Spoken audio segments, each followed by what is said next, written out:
رئيس الوزراء سابق لأوانه لأنه لم يجري الاتفاق عليه.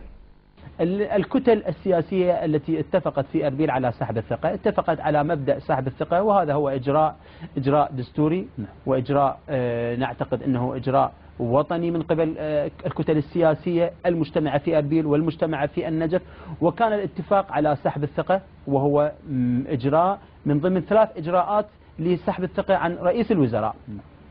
فكان الاتفاق والتوقيع على هذه الورقة بسحب الثقة، والتيار الصدري التزم بأن يقدم 40 نائب عندما يكون هنالك 124 نائب موقع، ويكون هنالك ورقة أخرى تقدم من قبل رئيس الجمهورية إلى رئاسة البرلمان من أجل سحب الثقة. كنا نحن مستعدون بهذا الأمر وقدمنا تواقيعنا إلى رئاسة الجمهورية، وهذا الموضوع فيه قناعة كبيرة ولم يأتي من فراغ، ولكن أتى بسبب إجراءات أخرى هي من ضمنها نحن متأكدون بأنها إجراءات إصلاحية، وهي أعلى الإجراءات الإصلاحية في مبدأ سحب الثقة.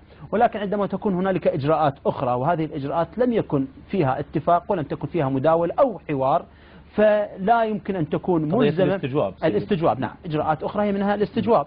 نحن الذي نتحدث فيه. فنحن في التيار الصدري وفي كتلة الأحرار لسنا ملتزمين بهذه المسألة، كونه لم يكن هنالك اتفاق ولم يكن هنالك إجراءات حول هذه الموضوع. جميل.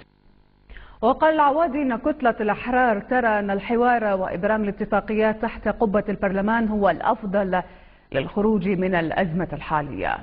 في هذه المرحلة ونحن أيضا في اجتماع التحالف السابق نحن اتفقنا على أن يكون الحوار هو الأفضل، وأن يكون الاتفاقيات تحت قبة البرلمان، وأن يكون لها مسار حقيقي وهو مسار الدستور وتحت قبة البرلمان. فهذا أمر جيد، ولا يكون أمر مستهجن، ولا يدخل العراق في أزمات، ولا يدخل أيضا في مهاترات إعلامية. يجب أن نحترم الآخرين ونحترم آراءهم إذا كانت هي آراء دستورية وتحت قبة البرلمان.